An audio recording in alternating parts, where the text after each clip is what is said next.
अब आमने सामने हैं दो जॉली। वे भले ही अपने तर्क वितर्क में लगे रहे, लेकिन अब जस्टिस सुंदरलाल त्रिपाठी का क्या होगा? वह तो एक जॉली को ही नहीं संभाल पाते, अब तो दो दो जॉली हैं। पिछली बार वह हार्ट अटैक से बच गए थे, क्या इस बार भी बच पाएंगे? खैर, यह पूरी कहानी आपको सुंदरलाल से भी ज्यादा सोचने पर मजबूर करेगी, यह तय है। तो ज्यादा बात ना करते हुए इस फिल्म का एक्सप्लेनेशन शुरू करते हैं। कहानी 2011 में राजस्थान के पारसौल गांव से शुरू होती है। राजाराम सोलंकी की जमीन को लेकर रजिस्ट्रार कार्यालय में कई दिनों से मुकदमा चल रहा है। राजाराम ने भारद्वाज नाम का एक व्यक्ति से पैसे उधार लिए थे, लेकिन वह समय पर ब्याज सहित मूलधन चुका नहीं पाया था। इस बार की सुनवाई में राजाराम वही बात दोहराते हुए बताते हैं कि इस बार भी पैसे का इंतजाम नहीं हो पाया है। तब भारद्वाज कहता है, 1 साल हो गया है, समझौते में लिखा था कि अगर समय पर पैसे ब्याज और मूलधन सहित नहीं चुका पाए तो फसल सहित जमीन मेरी हो जाएगी। वह दस्तावेज भी दिखाता है। उसी समय राजाराम की बहू बोल उठती है कि यह दस्तावेज फेक है। उसी समय एक समानांतर दृश्य दिखाया जाता है। एक निवेशक राजाराम से कहता है, आपकी जमीन पर कंपनी बनाऊंगा, अगर आप जमीन बेचते हैं तो आपको बहुत पैसा मिलेगा। लेकिन राजाराम जमीन बेचना नहीं चाहते, क्योंकि वह एक किसान है। किसान के लिए उसकी जमीन सब कुछ होती है, जो पैसे से भी ज्यादा कीमती है। लेकिन राजाराम सोलंकी इस बार अपनी जमीन बचा नहीं पाते। समय पर ब्याज सहित पैसे न चुका पाने और जमीन देने के समझौते के अनुसार राजाराम की जमीनें भारद्वाज को मिल जाती हैं। तब राजाराम रजिस्ट्रार से कहते हैं कि किसान की मेहनत की जमीन इस तरह छीन मत लीजिए। मैं बुजुर्ग आदमी हूँ, मेरे लिए जमीन ही सब कुछ है, इसे मत छीनिए। मेरे बेटे ने देश के लिए अपनी जान तक दी है, इसलिए मेरी जमीन मुझे वापस दीजिए। रजिस्ट्रार तब कहता है, यहाँ चिल्लाने के बजाय कोर्ट में जाकर चिल्लाओ। जमीन खोकर राजाराम घर लौटते हैं तो देखते हैं कि जमीन पर जो कंपनी बननी है उसका साइन बोर्ड लगा हुआ है। घर आकर अपने दिवंगत बेटे की तस्वीर देखकर राजाराम किसानों की तकलीफों पर एक खत लिखते हैं। फिर गले में घड़ा बांधकर तालाब में कूदकर आत्महत्या कर लेते हैं। खत देखकर राजाराम की पत्नी को बहुत दुख होता है। इसी बीच कई साल बीत जाते हैं। दिल्ली के कोर्ट रूम में एडवोकेट जावेद अपने क्लाइंट का केस पेश करते हैं। जावेद कहते हैं, मेरे क्लाइंट की उम्र 80 साल है। शशि बाला उसकी संपत्ति हड़पने के लिए शादी करती है, लेकिन शादी के बाद पता चलता है कि शशि बाला लड़की नहीं बल्कि एक लड़का है। यह फ्रॉड शशि पैसे के लिए शादी करता है। शशि बाला तब अदालत के सामने कहती है कि यह सब झूठ है, मैं एक लड़की हूँ और उनकी पत्नी हूँ। जज वकील लाने को कहते हैं। उसी समय शशि बाला के वकील के तौर पर खिड़की से हाजिर होता है जगदीश्वर जॉली मिश्रा उर्फ जॉली 2। वह खिड़की से आता है क्योंकि कैंटीन में उसका उधार बाकी है, इसलिए वह सामने से नहीं आ पाया। जॉली 2 अपने असिस्टेंट को भी अंदर भेजता है। फिर जज के सामने पेश करता है कि इस 80 साल के आदमी ने शादी से पहले शशि बाला के साथ 6 बार डेट किया। तब क्या उसे नहीं पता चला कि यह लड़का है या लड़की? तब भी जावेद बार बार कहता है कि वह लड़का है, लेकिन दूसरी ओर जॉली 2 कहता है कि वह जरूर लड़की है। इस तरह दोनों के बीच जोरदार बहस होने लगती है। तो जज बोलते हैं कि शशि बाला लड़का है या लड़की, यह मेडिकल टेस्ट से सुनिश्चित किया जाएगा, इसलिए टेस्ट ना होने तक बेल नहीं मिलेगी और जेल में रखा जाएगा। इस पर जॉली 2 फिर आपत्ति जताता है। वह कहता है, शशि को किस जेल में रखेंगे, लड़कों की जेल में या लड़कियों की जेल में? पुरुष जेल में रखने पर भी समस्या है, महिला जेल में रखने पर भी। इससे अच्छा है उसे बेल दे दीजिए। मेडिकल टेस्ट का रिजल्ट आने पर तय किया जाएगा कि उसे किस जेल में रखना है। निरुपाय होकर जज जॉली 2 के फैसले पर सहमत हो जाते हैं। बेल मिलते ही शशि बाला शशि बन जाता है। जॉली 2 का पेमेंट क्लियर करके जा रहा होता है, तभी जगदीश जॉली त्यागी उर्फ जॉली शशि से कहता है, आपकी तो हियरिंग है, चलिए। शशि बताता है कि उसकी बेल तो पहले ही हो गई है। जॉलीबन पूछता है कि किसने की? शशि बताता है, जॉली ने। जॉलीबन तब समझ जाता है कि किसकी बात हो रही है, इसलिए अब जॉलीबन अपना पेमेंट मांगता है। शशि कहता है, सारा पेमेंट तो क्लियर है। जॉलीबन तब जॉली 2 के चैम्बर के सामने आकर दरवाजा खोलने को कहता है। वह हमेशा उसके क्लाइंट्स चुराता है, इसलिए आज वह उसे सबक सिखाएगा। लेकिन जॉली 2 दरवाजा खोलता ही नहीं। जॉलीबन दरवाजा तोड़ना चाहता है, फिर भी दरवाजा नहीं खुलता। तब बार एसोसिएशन के सभी लोग आते हैं। चेयरमैन जब कहता है कि अगर दरवाजा नहीं खोला तो लाइसेंस रद्द कर देंगे, तब वह दरवाजा खोलकर बाहर आता है। चेयरमैन तब जॉली 2 को जॉलीबन के बकाया पैसे के तौर पर क्लाइंट से मिले पैसों का आधा हिस्सा देने को कहता है। इस पर भी जॉली 2 को ठीक से देना नहीं चाहता, लेकिन बाद में देता है। पैसे का निपटारा होने के बाद सब चले जाते हैं, लेकिन तब भी जॉलीबन और जॉली 2 के बीच का झगड़ा खत्म नहीं होता। उसी दिन दिल्ली में किसानों के आंदोलन में जॉलीबन यानी जगदीश लक्ष्मी नाम की एक महिला से पूछता है, तो आंदोलन ठीक चल रहा है?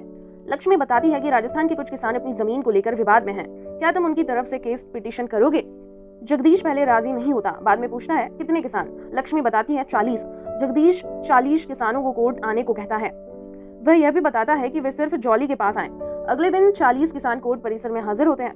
तभी जगदीश्वर यानी जॉली 2 कोर्ट आता है और एक साथ इतने लोगों को देखकर लालच को रोक नहीं पाता, इसलिए उनके पास जाकर पूछता है, क्यों आए हैं? वे बताते हैं, हम जमीन को लेकर मुसीबत में हैं। लक्ष्मी ने हमें केस पिटीशन करने के लिए यहाँ भेजा है। यह सुनकर जॉली 2 पूछता है, आप लोग कितने हैं? किसान बताते हैं, 40। यह सुनकर जॉली 2 कहता है, आप एक पिटीशन करने के बजाय 40 पिटीशन कीजिए तो केस और मजबूत होगा। किसानों से यह कहकर जॉली 2 असिस्टेंट को फोन करके 400 रुपए के स्टाम्प पेपर और चाय नाश्ते का इंतजाम करने को कहता है। असिस्टेंट 40 स्टाम्प लेने की बात सुनकर हैरान होता है। इसी बीच जॉली 2 40 किसानों की पिटीशन तैयार करके कहता है, आप लोगों के पास तो ज्यादा पैसे नहीं है, इसलिए प्रति व्यक्ति 500 रुपए दे दीजिएगा। किसान बोल उठते हैं, किसके पैसे? हमें तो कहा गया कि मुफ्त में काम होगा। जॉली टू यह सुनकर सिर पर हाथ रखकर कहता है, स्टाम्प खरीदने में 100 रुपए गए हैं, फिर चाय नाश्ता भी करवाया है, प्रति व्यक्ति 200 दे दीजिए। तब भी किसान कहते हैं, हमारे पास 1 रुपया भी नहीं है। एक किसान ने तो 3 रुपए देकर कहा, मुफ्त में काम नहीं करवाएंगे। तब कुछ लोग सब्जियां भी जॉली टू को दे देते हैं। दूसरी ओर जॉली वन खुशी से उछलता है, उसने जानबूझकर ऐसा किया था, इसलिए जॉली टू के पास आकर कहता है, और करेगा क्लाइंट चोरी, देख कैसा लगता है। जॉली टू तब गुस्से में जाकर गाजर फेंक कर मारता है। वह गाजर लेकर जॉली वन बाहर आता है। बाहर आने पर जॉली वन को असिस्टेंट बताता है, संध्या मैम ने एक क्लाइंट भेजा है, जगदीश जॉली त्यागी की पत्नी। जॉली वन क्लाइंट के पास जाता है तो देखता है कि वह राजाराम की पत्नी है। जॉली वन समझ जाता है कि यह भी जमीन का मामला है, इसलिए कहता है, आप जिस जॉली को ढूंढ रही हैं वह मैं नहीं हूँ, 24 नंबर पर जाइए, जॉली मिल जाएगा, मैं 8 नंबर वाला हूँ। राजाराम की पत्नी तब जॉली टू के पास आती है तो जॉली टू कहता है, संध्या जगदीश जॉली त्यागी की पत्नी है, मैं जगदीश्वर जॉली मिश्रा हूँ, इसलिए आप गलत जगह आई हैं। उस जॉली के पास जाइए जिसकी केबिन नंबर 8 है। उसी दिन जॉली टू घर आता है तो देखता है कि उसकी पत्नी पुष्पा उसकी बुटीक के कपड़े पहनकर बैठी है, जो उसे बिल्कुल अच्छे नहीं लगते, लेकिन वह अपनी पत्नी को कुछ कह भी नहीं पाता और खुद आकर रोटी बनाना शुरू कर देता है। एक वकील की यही जिंदगी है। दूसरी ओर जॉली वन जगदीश घर आता है तो उसकी पत्नी संध्या, जिसे जगदीश प्यार से संधू बुलाता है, कहती है, एक बुजुर्ग आदमी तुम्हारे पास केस लेकर गया था, क्या किया उसका? जगदीश बताता है, देखा तो था, फिर कहीं नहीं मिला। उसी समय बारिश आने पर जगदीश कपड़े उठाने बाहर जाता है, तब उन्हें घर के सामने राजाराम की पत्नी जानकी को देखकर हैरानी होती है। बाद में समझ जाता है कि यह जगदीश्वर का काम है। संधू जानकी को अंदर ले जाती है, फिर जगदीश से कहती है, तुमने तो उसका केस देखा ही नहीं, इससे पहले लक्ष्मी मैम ने 40 किसान भेजे थे, उन्हें भी तुमने नहीं देखा। अगर उनका केस फाइल खोल कर देखते तो तुम्हें पता चलता कि उनकी समस्या क्या है। जगदीश कहता है, केस फाइल लेता तो केस ले ही लेता, लेकिन हमें अपने बच्चों के बारे में भी सोचना होगा, और कितने कम पैसों में केस लड़ेंगे बताओ, तुम तो लक्ष्मी मैम के साथ एनजीओ में लगी रहती हो। संधू तब कहती है, पैसा सब कुछ नहीं होता, फिर बच्चे को दिखाती है। बच्चा तब जानकी की बकरी के साथ खेल रहा था। बाद में जस्टिस सुंदरलाल को दिखाया जाता है। सुंदरलाल कोर्ट परिसर में जॉली वन को देखकर बात करना शुरू करते हैं। उनकी पिछली मुलाकातें एक साथ काफी मजेदार रहीं। सुंदर टेंडर के बारे में बात करते हैं तो जॉली वन बताता है कि आजकल काफी फ्रॉड पकड़े जा रहे हैं, इनमें बुजुर्ग लोग भी हैं, मैंने तो उन्हें जेल भेजा है। वह परोक्ष रूप से सुंदरलाल के बारे में ही यह बातें कहता है, इसलिए सुंदर भी जॉली वन से नाराज हो जाता है। अगले दिन सुंदरलाल की कोर्ट में जानकी राजाराम सोलंकी बनाम इंपीरियल ग्रुप का केस पिटीशन करता है। जॉली वन सुंदरलाल तब पूछते हैं, यह तो राजस्थान का केस है, दिल्ली में क्यों? जॉली वन बताता है, इंपीरियल ग्रुप का रजिस्ट्रेशन दिल्ली का है, इसलिए।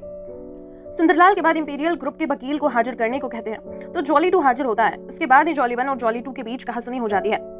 उन दोनों का ऐसा चिल्लाना देखकर सुंदरलाल कहते हैं, एक जॉली को नहीं संभाल पाता, अब 2-2 जॉली, यह मैं कहाँ आ गया? यह कहकर वह उस दिन की कोर्ट स्थगित कर देते हैं। इस मोड़ पर हरिभाई खैतान को दिखाया जाता है। वह इंपीरियल ग्रुप का चेयरमैन है। वह एक जगह भाषण देने आता है और वहां सिर्फ बिजनेसमैन पर ही लेक्चर देता है। इसी बीच हरिभाई की नजर अपने सेक्रेटरी श्रीवास्तव पर पड़ती है। श्रीवास्तव हरि को बताता है कि राजाराम की पत्नी जानकी ने जमीन को लेकर केस फाइल किया है। हरिभाई यह सुनकर कहता है, जमीन को लेकर कोई झंझट नहीं करना, हमारे वकील विक्रम को बुलाओ। श्रीवास्तव बताता है, विक्रम लंदन में है, पर मैंने एक लोकल वकील को हायर किया है। हरिभाई फिर भी विक्रम को जल्दी लाने को कहता है। अगले दिन कोर्ट शुरू होने से पहले सुंदरलाल दोनों जॉली के साथ बैठते हैं। पहले अपनी मेडिकल रिपोर्ट दिखाते हैं, फिर जॉली वन को उद्देशित करते हुए कहते हैं, पिछली बार हिट एंड रन केस को लेकर इतना प्रेशर दिया था कि हार्ट अटैक हो गया था, मेरी पत्नी की वजह से किसी तरह बच गया। इसके बाद जॉली टू कहते हैं, तुमने भी जो प्रेशर दिया था उस प्रेशर में मेरी पत्नी को हार्ट अटैक हुआ और वह मर भी गई, इसलिए ऐसा और नहीं चाहता। जॉली टू तब कहता है, इस बार नहीं होगा क्योंकि आज ही केस क्लोज हो जाएगा। फिर दोनों को कोर्ट के नियम कानून दिखाते हैं सुंदरलाल। इसके बाद कोर्ट शुरू होता है। जॉली टू पेश करता है कि मृत राजाराम ने भारद्वाज के पास 3.5 बीघा जमीन गिरवी रखकर 75 लाख रुपए लिए थे।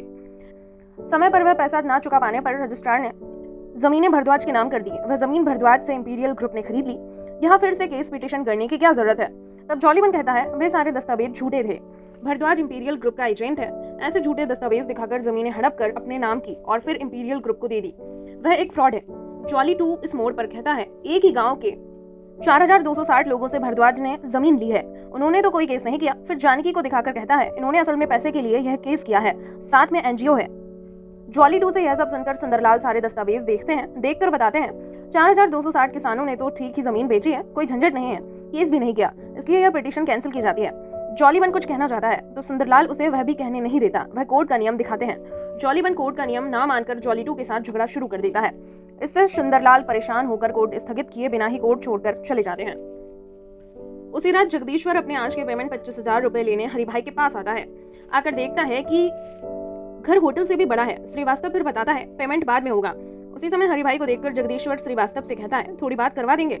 श्रीवास्तव बताता है, मुझे हरिभाई से बात करने में 1 साल लगा, उन्होंने मेरा नाम 2 साल में याद किया। उसी समय हरिभाई जगदीश्वर को नाम लेकर बुलाते हैं और पास बुलाते हैं। इससे श्रीवास्तव हैरान हो जाता है।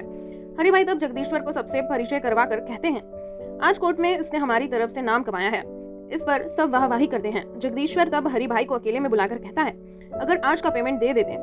हरिभाई पूछते हैं, कितना? जगदीश्वर कहता है, 50,000। हरिभाई अपने आदमी को लाने को कहते हैं, फिर बताते हैं, अब से तुम मेरी तरफ से काम करोगे।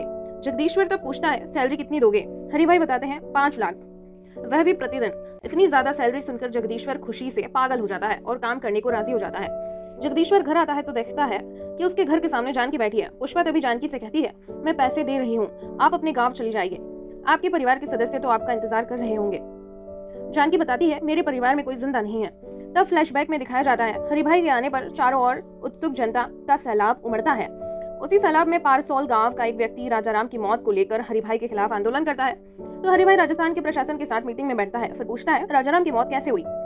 एक व्यक्ति झूठी कहानी बनाकर कहता है, राजाराम अपनी बहू के साथ गलत काम करते हुए गांव वालों के हाथ पकड़ा गया तो शर्म से सुसाइड कर लिया। हरिभाई समझ जाता है कि यह बनावटी बात है, इसलिए कहता है, महिलाओं को लेकर ऐसी झूठी अफवाहें मत फैलाओ। फिर अकेले पारसोल गांव जाना चाहता है। पारसोल गांव जाकर राजाराम की मौत के दुख से जानकी के हाथ में 10 लाख रुपए का चेक देता है। जानकी वह चेक फाड़ देती है और कहती है, मैं अपनी जमीन और पति को लेकर बिजनेस करने नहीं आई हूँ। बहू तब कहती है, इतनी ही सहानुभूति दिखानी है तो पैसे मत दीजिए, हमारी जमीन वापस दीजिए। हरिभाई कहता है, अगर चेक ना फाड़ती तो शायद इस पर सोचता, लेकिन अब नहीं सोचूंगा। आज तुमने जो किया इसका अंजाम बुरा होगा। उसके बाद हरिभाई प्रोजेक्ट से जाने लगते हैं। तो एक पत्रकार पूछता है, तो क्या अपनी जमीन को लेकर धोखाधड़ी की जिसकी वजह से राजाराम ने सुसाइड किया? हरिभाई तब कहता है, मैंने तो सुना था कि राजाराम अपनी बहू के साथ गलत काम करते हुए पकड़ा गया था, इसलिए सुसाइड किया। पत्रकार इस बार बहू को लेकर राजाराम के बारे में खबर चलाता है। वह खबर देखकर बहू गले में फंदा डालकर सुसाइड कर लेती है और इस तरह जानकी का पूरा परिवार खत्म हो जाता है। जानकी यह सब बताकर जगदीश्वर के हाथ में एक बकरी देती है और कहती है, मेरे पास 2 ही बकरियां थी, एक जॉली बन को दे दी और दूसरी तुम्हें दे दी। मेरे पास देने के लिए और कुछ भी नहीं है, देखो क्या करोगे। अगले दिन जगदीश्वर हरिभाई की इंडस्ट्री में आकर श्रीवास्तव से पूछता है, क्यों सारे डिटेल्स नहीं बताए? श्रीवास्तव बताता है, जितना बताया है उतने से ही खुश रहो। तब दोनों के बीच हाथापाई शुरू होती है। उसी समय हरिभाई जगदीश्वर को बुलाते हैं, बुलाकर कहते हैं, मुझे तुम्हारे काम से ज्यादा तुम्हारा एटीट्यूड पसंद आया है। तुम्हारा पेमेंट 25,000 था और तुमने मांगे 50,000। एक बार भी नहीं सोचा कि अगर मुझे पता चला तो क्या होगा। तुम्हारा यह अंदाज मुझे अच्छा लगा। फिर मैनेजर की पोस्ट दिखाते हुए कहते हैं, अब से तुम्हारा स्थान यहाँ है। लेकिन जगदीश्वर कहता है, आप मुझे खरीदना चाहते हैं तो मैं पहले ही किसी और को बिक चुका हूँ। आपने उस महिला के साथ ऐसा ना किया होता तो चलता। अब चेक लेकर हरिभाई कहते हैं, कितना चाहिए तुम्हें? जगदीश्वर पूछता है, आपकी टोटल वर्थ कितनी है? श्रीवास्तव बताता है, 380 मिलियन। तब जगदीश्वर कहता है, मुझे आप 190 मिलियन दे दीजिए, मैं उस महिला की संपत्ति का आधा हिस्सा देकर बिका हूँ। हरिभाई यह सुनकर कहते हैं, तुम बाद में पछताओगे। जगदीश तब कहता है, आपने उस महिला को झूठा इल्जाम लगाकर मार डाला, क्या वह पछतावा नहीं था? यह कहकर कोर्ट में मिलते हैं। कहकर वह चला जाता है। जगदीश्वर के चले जाने के बाद श्रीवास्तव कहता है, आप जगदीश्वर से सॉरी कहिए, साथ ही बताइए कि उस दिन वह मुंह से निकल गया था। हरिभाई उस दिन का अपमान याद करते हैं और श्रीवास्तव से कहते हैं, वह मुंह से निकला नहीं था। तुम इस बार एक जॉली पर नहीं, दोनों जॉली पर नजर रखो। मैं अपने फर्स्ट फेज ओपनिंग से पहले और कोई झंझट नहीं चाहता। जगदीश हरिभाई के ऑफिस से लौटकर स्टेशन पर जानकी को ढूंढ रहा होता है। उसी समय जॉली 1 जॉली 2 को देखकर कहता है, तो यहाँ क्या कर रहा है?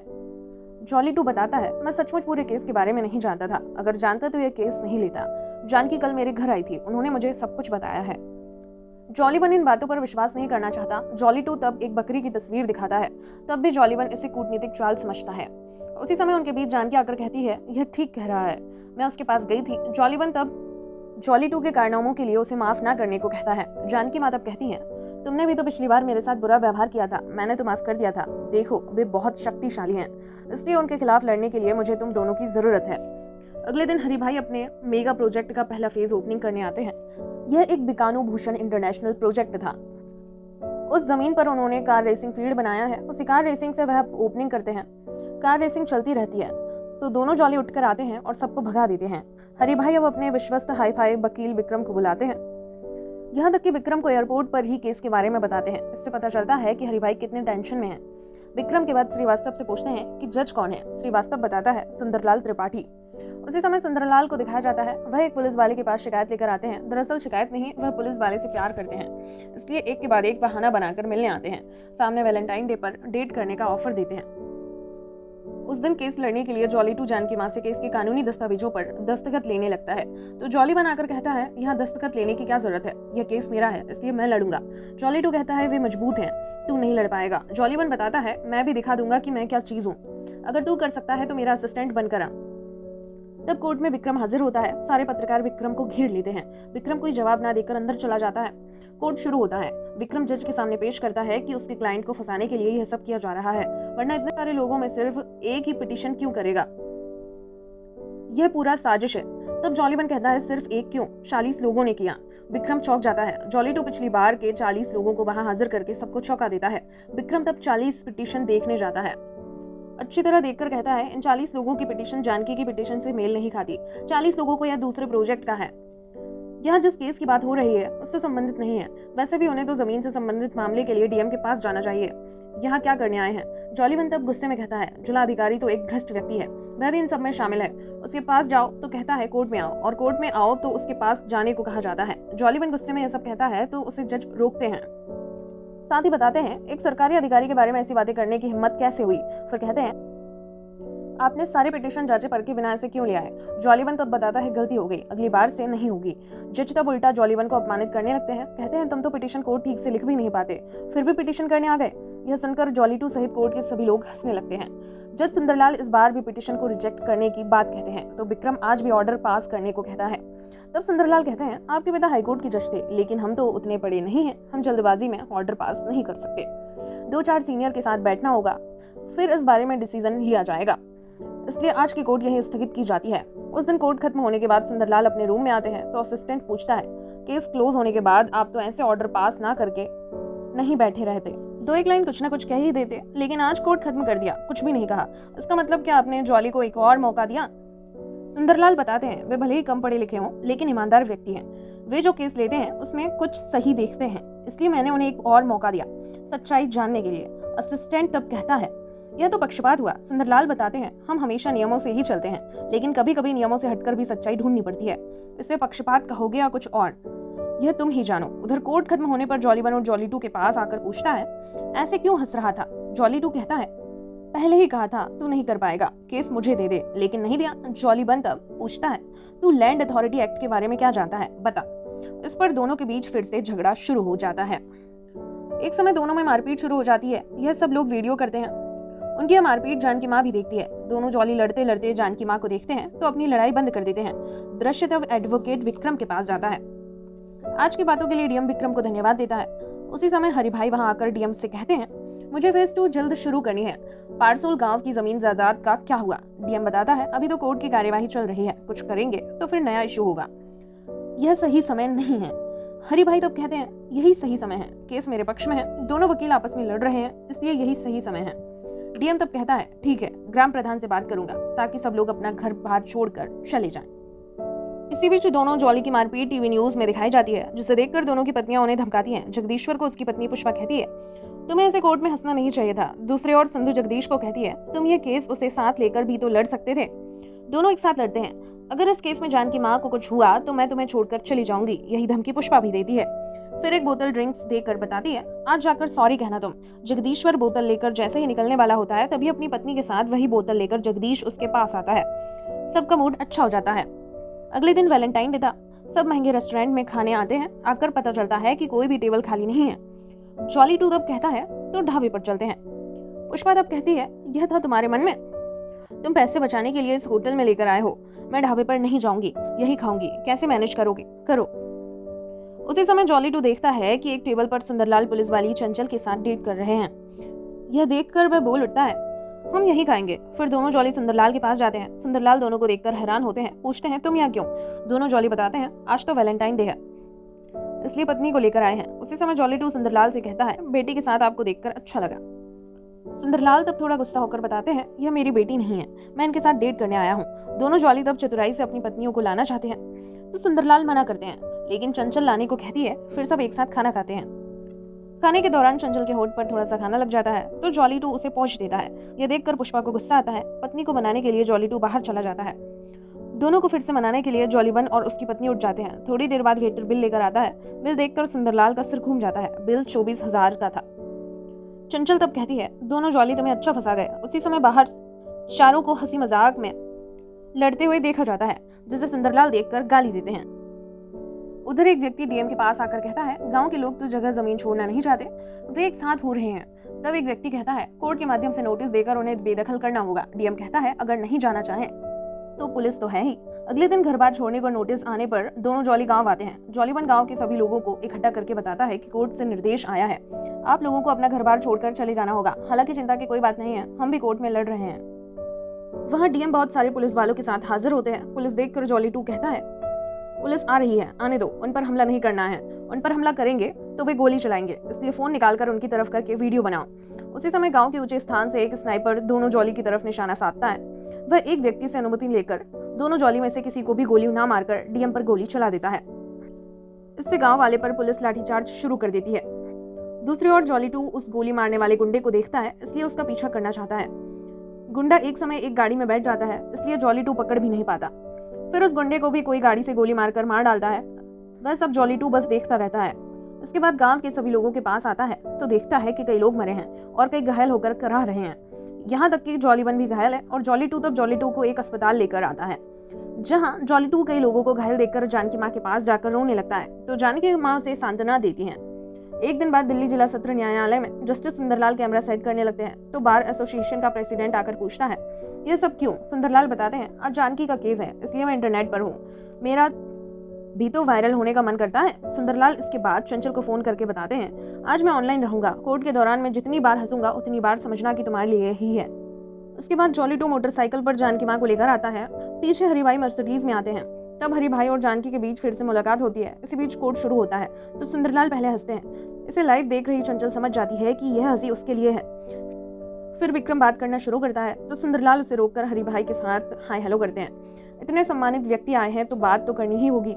इसके बाद तो विक्रम कहता है कि भले ही आज केस के नतीजे का दिन है, लेकिन परसों पारसोल गांव में ऐसी घटना घटने के बावजूद आज कोर्ट चलाने के लिए धन्यवाद। सुंदरलाल कहते हैं, 9 लोग मर गए हैं, कई घायल हैं, कोर्ट तो चालू रखना ही पड़ता। विक्रम तब कोर्ट में कहता है कि बीकानेर को लेकर लंबे समय से इकोनॉमिस्ट देसाई रिसर्च कर रहे हैं, उन्होंने इस पर एक किताब लिखी है। वह किताब जॉली 2 भी देखता है। विक्रम इसके बाद बताता है कि वह इकोनॉमिस्ट देसाई को कोर्ट में बुलाना चाहते हैं। सुंदरलाल अनुमति देते हैं।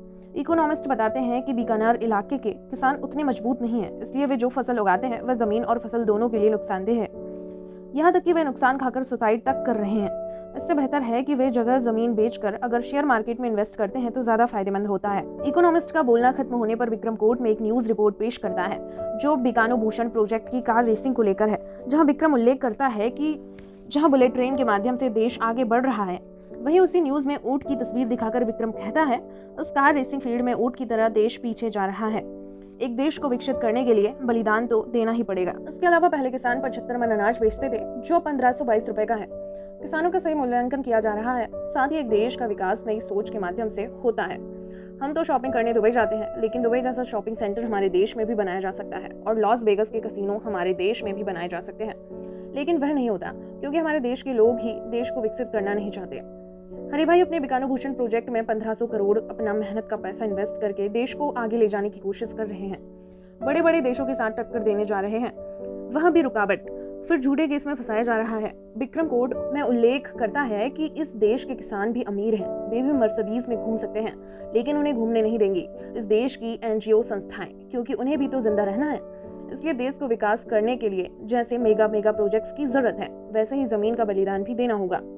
विक्रम की इन बातों पर कोर्ट के सभी लोग तालियां बजाते हैं। सुंदरलाल के बाद जॉली 2 को अपना बयान पेश करने को कहा जाता है। जॉली 2 पहले इकोनॉमिस्ट देसाई को कटघरे में बुलाते हैं। फिर जॉली 2 देसाई से पूछते हैं, आपने तो कई जगहों पर जमीन को लेकर रिसर्च किया है। फिर बीकानेर रिसर्च की किताब दिखाकर कहता है, ऐसी किताबें तो कई होंगी। देसाई बताता है, हाँ, यहाँ तक कि वह कहता है कि एक कमरा भरा है सिर्फ ऐसी रिसर्च की किताबों से। कमरे की बात आने पर जॉली 2 कहता है, कमरे की तो आपको चिंता नहीं है, कमरा तो हरिभाई देते हैं। देसाई तब पूछता है, क्या कहना चाहते हैं? जॉली 2 कोर्ट में पेश करता है कि देसाई सिर्फ हरिभाई के प्रोजेक्ट्स वाले इलाके को लेकर ही रिसर्च करता है, जिस भी तरीके से हो प्रोजेक्ट्स पूरे करता है। यह कहने के बाद जॉली 2 बीकानेर रिसर्च की किताब दिखाकर कहता है, यहाँ असल में कोई रिसर्च नहीं है, यहाँ है पूरे बीकानेर इलाके के हर एक इंसान का डिटेल, किसे क्या समस्या है, किसकी कितनी जमीन है, सब यहाँ उल्लेख किया गया है। यहाँ तक कि इस किताब से लैंड माफिया भारद्वाज जमीनें छीन लेता है और उससे फिर जमीनें खरीद लेता है हरिभाई। वैसे ही एक जमीन संबंधी केस में फंसी है मेरी क्लाइंट जानकी। ऐसे कई इलाकों में हुआ है, वह भी कोर्ट में पेश करता है जॉली 2। उदाहरण के तौर पर झारखंड का एक मामला उल्लेख करता है। झारखंड के लोगों को खतरे का हवाला देकर जंगल से बेदखल किया जाता है। फिर हरिभाई वहां मेगा प्रोजेक्ट का निर्माण करता है। जॉली 2 ऐसे और कई उदाहरण देता है। फिर कहता है, इन सबके लिए इस इकोनॉमिस्ट देसाई ने हरिभाई से 26 करोड़ रुपए लिए हैं। इसलिए यह कहा जा सकता है कि मिस्टर देसाई कोई इकोनॉमिस्ट नहीं है, वह हरिभाई का एजेंट है। एजेंट कहने पर विक्रम आपत्ति जताता है। जॉली 2 तब एजेंट से देसाई को हरिभाई का दलाल बताता है तो उस पर भी विक्रम आपत्ति जताता है, इसलिए जॉली 2 इस बार पिंप कहता है। इस पर भी विक्रम आपत्ति जताता है तो जॉली 2 गुस्से में कहता है, क्यों? आप जब बात कर रहे थे तो मैंने एक भी शब्द नहीं कहा, अब आप क्यों शब्द कह रहे हैं? जॉली 2 इस बार कोर्ट में किसान की पिछली फसल का मूल्य और वर्तमान मूल्य लेकर आता है। उसकी तुलना एक सरकारी कर्मचारी से करता है। कहता है, पिछली बार किसान और सरकारी कर्मचारी का मूल्य और वर्तमान समय का देखिए। तब किसान की फसल का मूल्य 1526 और सरकारी कर्मचारी की सैलरी 22,000 रुपए थी। किसान से 20 गुना ज्यादा बढ़ी है सरकारी कर्मचारी की सैलरी। इस प्रसंग की खत्म होने के बाद जॉली 2 विक्रम की कही बात पर आता है कि हरिभाई ने मेहनत के 1500 करोड़ रुपए इन्वेस्ट किए हैं। जॉली 2 बताता है कि असल में हरिभाई के पैसे नहीं है। हरिभाई सारे प्रोजेक्ट्स विभिन्न सरकारी बैंकों से लोन लेकर प्रोजेक्ट्स चलाते हैं। इस बेकानूभूषण प्रोजेक्ट में किस बैंक से कितने का लोन लिया है वह भी कोर्ट में पेश करता है जॉली 2। साथ ही बताता है कि ये पैसे हरिभाई के नहीं हैं, ये पैसे जनता के हैं, और कहता है जमीन को लेकर थोड़ी सी बात पर हमें झंझट झेलनी पड़ती है, लेकिन बैंक के करोड़ों के लोन को लेकर देश छोड़कर भाग रहे हैं उसकी कोई खबर नहीं है। फिर भी विक्रम जैसे वकील को ऐसे मामले विदेश जाकर हैंडल करने पड़ते हैं। इन सब के बाद जॉली 2 कहता है, हर किसान हरिभाई को जमीन देगा, बदले में हरिभाई अपने प्रोजेक्ट का शेयर किसानों को देंगे। बोलिए राजी हैं या नहीं? राजी नहीं होगा, क्योंकि असल में वह तो किसानों का भला कभी चाहता ही नहीं था। उसने सिर्फ अपना स्वार्थ देखा है, कैसे विदेशी निवेशकों के साथ हाथ मिलाकर पैसे का पहाड़ बनाया जाए, वही उसका मुख्य उद्देश्य है। और उल्लेख करता है कि उसे पारासोल गांव न लेने पर भी चलेगा, लेकिन पारसोल गांव जाकर जानकी मां से अपमानित हुआ था। वह उसके अहंकार को चोट लगी है, इसलिए वह सब यह कर रहा है। जॉली 2 ये सब बातें कह रहा होता है, तभी उसका असिस्टेंट मोबाइल पर कुछ दिखाता है तो जॉली 2 कोर्ट में कहता है, मेरे इस केस में एक आई विटनेस है। इस बार विक्रम विरोध करता है। जहां सब कुछ अंतिम चरण में है वहां फिर से आई विटनेस क्यों? वर्डिक्ट लिखने को कहता है, लेकिन सुंदरलाल आई विटनेस लाने की अनुमति देते हैं। जॉली 2 तब कहता है, वे रास्ते में हैं, 10 मिनट लगेंगे। इस बार सुंदरलाल राजी नहीं होते, वह वर्डिक्ट लिखना शुरू करने को कहते हैं। तब जॉली हाथ जोड़कर समय मांगता है, साथ ही वॉशरूम जाने की अनुमति मांगता है। सुंदरलाल उसकी अनुमति देते हैं तो हरिराम भड़क जाता है। वह कहता है, कोर्ट को खरीद कर अब टॉयलेट बना दिया गया है। सुंदरलाल को भी गाली देता है। सुंदरलाल पहले धैर्य से संभाल लेते हैं, लेकिन हरिभाई नहीं रुकते तो सुंदरलाल गुस्सा हो जाते हैं। कहते हैं, मैं आपका फैन हूँ लेकिन नौकर नहीं। हरिभाई कहते हैं, आप मेरे नौकर होने के लायक भी नहीं हैं। इस बार सुंदरलाल बहुत ज्यादा गुस्सा हो जाते हैं। हरिलाल को जेल में डालने की धमकी देते हैं, साथ ही 10 मिनट की ब्रेक की घोषणा भी करते हैं। जॉली 2 का प्लान सफल होता है। इस बीच एम्बुलेंस से कोर्ट में घायल डीएम को लाया जाता है। उसी एम्बुलेंस से जॉली 1 भी आता है। फिर कोर्ट शुरू होता है तो जॉली 2 डीएम के पास आकर पूछता है, जाली दस्तावेज बनाकर भारद्वाज ने क्या जमीन अपने नाम कर ली थी? डीएम बताता है, हाँ। इसके बाद पूछता है, गांव वालों ने क्या बाधा दी? डीएम बताता है, नहीं। साथ ही कहता है, मेरे शरीर से जो गोली निकाली गई और जिस हथियार से वह गोली निकाली गई उसका लाइसेंस स्थानीय एमएलए का है। अब जॉली 2 डीएम से अंतिम सवाल करता है। सवाल है कि उसने हरिभाई से घूस ली थी या नहीं? डीएम बताता है, हाँ। इस जवाब के साथ ही जॉली 2 बताता है कि मेरा बयान यहाँ खत्म होता है। सुंदरलाल क्रॉस करेंगे या नहीं पूछते हैं तो विक्रम बताता है, नहीं। इसके लिए सुंदरलाल धन्यवाद देते हैं। इसके बाद फाइनल कंक्लूड बोलने को कहते हैं जॉली 2 को, लेकिन जॉली 2 बताता है कि यह मैं नहीं बोलूंगा, सीनियर वकील त्यागी बोलेंगे, यानी जॉली 1 की बात कहता है। यह उल्लेख करके जॉली 2 अपना ब्लेजर जॉली 1 के शरीर पर डाल देता है। जॉली 1 शुरू करता है विक्रम की बातों से। बताता है, मैंने धीरे धीरे सब सुना है। हमारा देश सचमुच बुलेट ट्रेन की तरह आगे बढ़ना चाहिए, इसलिए तो इस दिल्ली में इंटरनेशनल इकोनॉमी जोन तैयार करने की बात चल रही है, लेकिन एक तरफ के कुछ खरीद न पाने की वजह से काम आगे नहीं बढ़ रहा है। यह कहने के बाद जॉली 1 बताता है कि मैं 3 घरों की तस्वीर लेकर आया हूँ, वे 3 घर बेच दिए जाएं तो वह इकोनॉमी जोन तैयार हो जाएगा, इससे देश का भी विकास होगा। पहला घर के तौर पर कोर्ट में जॉली 1 तस्वीर दिखाता है हरिभाई के घर की, जो उस जोन में पड़ा है। जॉली 1 हरिभाई के पास अपने घर की तस्वीर लेकर जाता है और कहता है, आप भी तो देश का विकास चाहते हैं, आपको तो बहुत घर हैं, यह घर तो दे दीजिए। हरिभाई तब घर की तस्वीर को टुकड़े टुकड़े कर फाड़ देता है। जॉली 1 तब कोर्ट में उल्लेख करता है कि हरिभाई ने देश का विकास के लिए अपनी जगह नहीं दी। उसके बाद दूसरे घर की तस्वीर निकालता है। वह घर है एडवोकेट विक्रम का। वह भी घर नहीं देना चाहता, फिर भी लेक्चर तो दे ही देता है। यह उल्लेख करता है जॉली 1। इसके बाद आखिरी घर पेश करता है तो सुंदरलाल देखते हैं कि वह घर उनका है। जॉली 1 बताता है, आपके इस घर की वजह से वह इकोनॉमी जोन नहीं बन पा रहा है, आप घर की जगह दे दीजिए, मैं 2 गुना ज्यादा पैसा दूंगा। सुंदरलाल बताते हैं, मैं घर नहीं दूंगा। जॉली 1 3 गुना देना चाहता है तो उस पर भी सुंदरलाल मना करते हैं। इसलिए इस बार जॉली 1 पूछता है, क्यों नहीं देंगे? सुंदरलाल बताते हैं, वह मेरा घर है, मेरी मर्जी, मैं नहीं दूंगा। इस बार जॉली 1 पॉइंट उठाता है, बताता है जानकी माँ का केस भी ऐसा ही है। उसका घर उसकी जगह वह अपनी मर्जी से देना नहीं चाहती थी, लेकिन उसे कितना झेलना पड़ा। जॉली वन कोर्ट में यह कहता है तो जानकी माँ रोने लगती है। उसके रोने से पूरा कोर्ट भारी उठता है। सुंदरलाल फाइनल वर्डिक्ट दे देते हैं। वह उल्लेख करते हैं कि बीकानू भूषण प्रोजेक्ट रद्द घोषित किया जाता है, जिसकी जो जगह है वह सबको वापस मिलेगी। राजाराम सोलंकी की मौत का केस इन्वेस्टिगेशन किया जाएगा। इस केस में जो भी शामिल होंगे हर किसी को कड़ी सजा होगी। यह नतीजा आने के तुरंत बाद जानकी माँ गांव आकर पोस्टर फाड़ देती हैं।